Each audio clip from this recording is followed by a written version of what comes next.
Hello, I'm Dr. Joe Ramos. I am a medical doctor and an attorney. I know you've heard that, but I frequently get asked, were you a real medical doctor? The answer is yes. I practiced in our local emergency departments for about 15 years. I'm a board certified emergency medicine physician. Now, our trusty videographer here at Ramos Law today, Gabe, has pulled up some videos that he's asked me to take a look at. I guess these are of hospital scenes. Now, I will warn you that I don't watch much television. I'm going to be pretty clueless about these shows themselves, or let's see how clueless they are about these actual scenes. So let's see what you've pulled up here first, Gabe. What is this? Oh, trauma, life and... Hey, Jerry. Morning, doctor.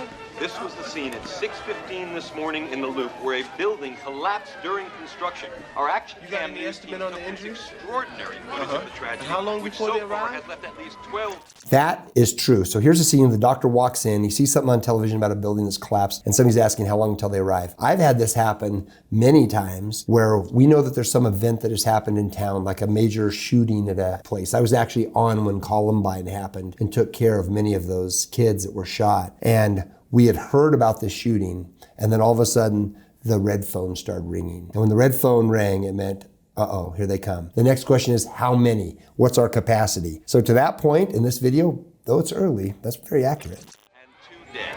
The building collapsed when a large crane toppled. That's sending soon. 3 stories of masonry What's up, facade Tim? Hey, Dr. cascading Ben. down onto Notified trauma. They got an accident in the Loop. 12 injuries, 7 critical.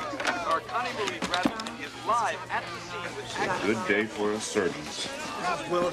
So the doctor makes the comment, it's a good day for surgeons. That's probably not something that we said very often. Normally when this happens, it becomes somewhat solemn because you know that there's lives at stake and bad things have happened and you're about to start seeing it. And this is just prior to seeing it. He kind of took the approach, it's a good day for surgeons. I think he's looking at it through a little different lens there. CDC, man in 5 is a rule-out MI, waiting for cardiac enzymes in another 12 weeks.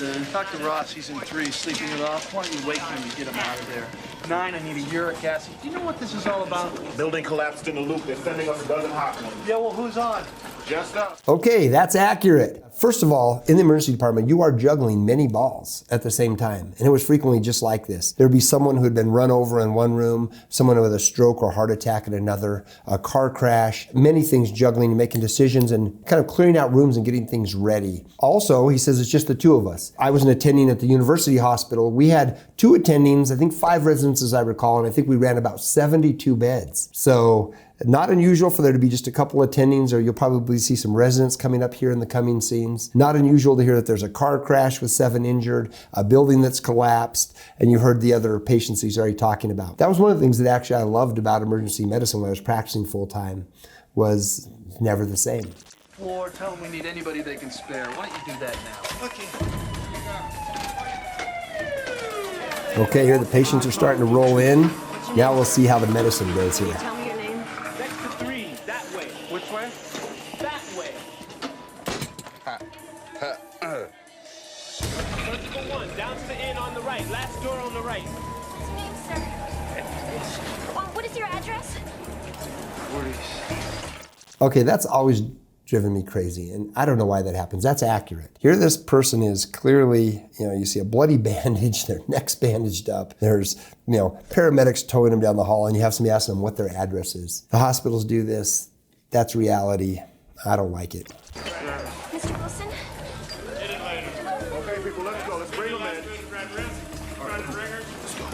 And on my count, on 3. 1, 2, 3. How you doing, sir? Don't worry, everything will be fine. Sorry about your suit. So is it just your hand? ID's ready, Well, let's have a look. Light, let's move. Just have nice, pleasant thoughts. Everything will be fine, sir. Let's have a CBC type and cross match. We got a Yes, sir. pre-op here. Notify the OR, get us a room. Okay. Call vascular.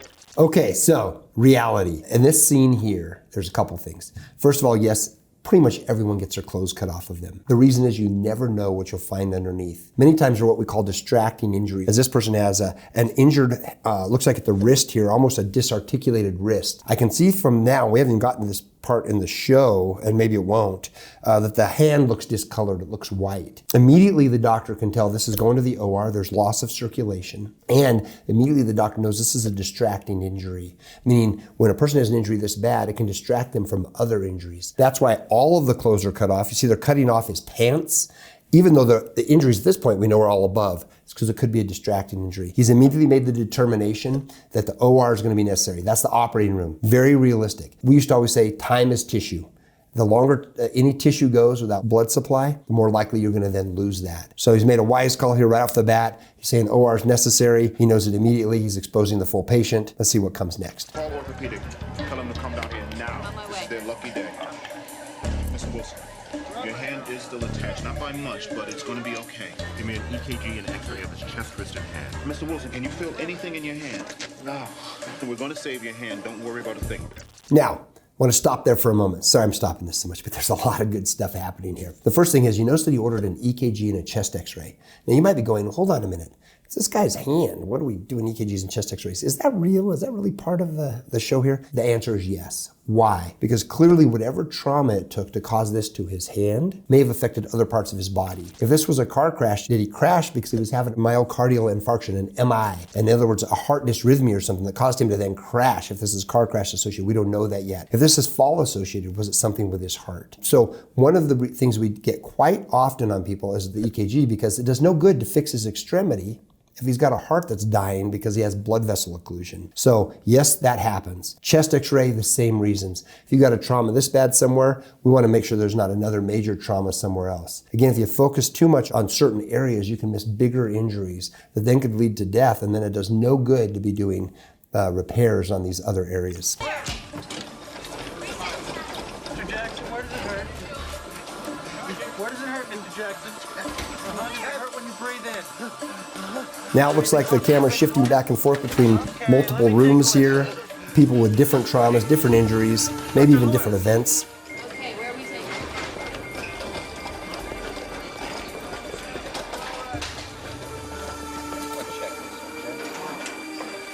And I just saw something that wasn't very realistic. You'll notice when they're towing these patients in, it's like they're towing them between a desk almost to get them into certain areas. And this is not how the trauma centers are organized. We have big main corridor hallways that go to what we call all the front rooms. That's where all the very, very seriously injured people go. We don't want to be fitting them through very narrow doorways or big wide open doors. There's curtains that pull back around every bed. You're not squeezing in between desks and stuff like I'm seeing happen here. I think this is done for a little bit of theatric effect. It makes it look a little busier, a little tighter, a little bit more like the people are rushing, and that's not very realistic. Do you have any pain in your head? No. How about your neck? Any pain here? No. And what I want you to do, man. Okay, all right. I want you to tell me if it hurts you when you breathe. No. I don't get a BP. Start 2 large bore IVs, saline, wide open. Tight and cross. Okay, so hold on a second. That's not how this would go. So she doesn't have a pulse. The nurse is helping doesn't have a pulse. The patient is clearly, when you first look at this patient, is in respiratory distress from some reason or another. She has single one-word answers. Looks like shallow breathing. She looks pale. It sounds to me like there's some sort of upper airway trauma. This could be cardiac in nature. It could be pulmonary nature, meaning in the lungs. The first thing you start thinking about here as a doctor is you stop and you start thinking about the airway and protecting it. That's intubating someone to keep them alive. You have to keep them breathing. You have to make sure they're breathing. If they're not going to breathe spontaneously, you have to get them to a machine that's going to breathe for them while you then work on their circulation. The ABCs of resuscitation are extremely important. What does the doctor do here? He says, give me 2 large bore IVs and 2 liters of saline or something like that. That might be somewhere in line, but it's not at this point in the line. Tight and cross for 10 units. Give me 4 units of O negative down there. Stat. Drop an NG tube and get Dr. Benton in here. Okay, so again, the doctor continues to do things that are reality, but they're just way later down line. He's asked for an NG tube. Okay, that's a nasogastric tube. It goes in through the nose and down to the stomach. The reason you place a nasogastric tube is to empty the stomach out so that the stomach contents don't come up and then go down into the lungs. Yes, it's important, but not now. This patient needs their airway protected. The part here that's reality is he's realized blood is coming out of the patient's mouth. Clearly there's some sort of a hemorrhage or bleeding episode here, and he's ordered O negative blood. That's reality. O negative is the universal blood. It's the blood that we can all get without reacting to. So it doesn't matter if you're A, B, O positive, A negative, everybody can get O negative blood. So he's ordered the right type of blood. This ordering blood and getting the person type and crossed, meaning what their blood type is so we can get identical blood eventually, is a good move. But again, we're missing some major reality points here first that should be being called for now, which is protect this person's airway and make sure they're breathing. No place for a pediatrician. No sensation, radio, median, or ulnar, no pulses, color and temperature as you see. He's gotten 500 cc saline. Back in the other room now, looking at this hand that looks like it's almost completely severed. And good, they got him in, got him out. I think so. Good, I told him you could, so he's counting on you. Peter, you're a smartass. You'd love to do this case yourself, wouldn't you? Yeah. I'm ready, I'm strong, yeah, I could do it. You're a resident, Peter. You're years from a case like this. Okay, so I taught at a major teaching institution. It is true that upper level residents get all the more difficult, advanced, and severe cases. And residents are just beginning don't get those cases. One of the things that's exciting is when you go to a program where they have so much trauma or so many injuries that they allow you to do these type of cases, these more challenging cases earlier in your career. And clearly here, this resident is early in his career and he's not getting to do them. That's reality. Okay, so this one is now coming to an end, and that was fun. This is, well, as I said, I don't watch TV, particularly don't watch medical programs because I spent every day of my life practically for 15 years doing it, so it was no fun to watch. But there was a lot about this that was pretty darn close. I stopped it probably way too many times and told you way too many things where it was or wasn't, but I enjoyed that, and I look forward to doing the next one.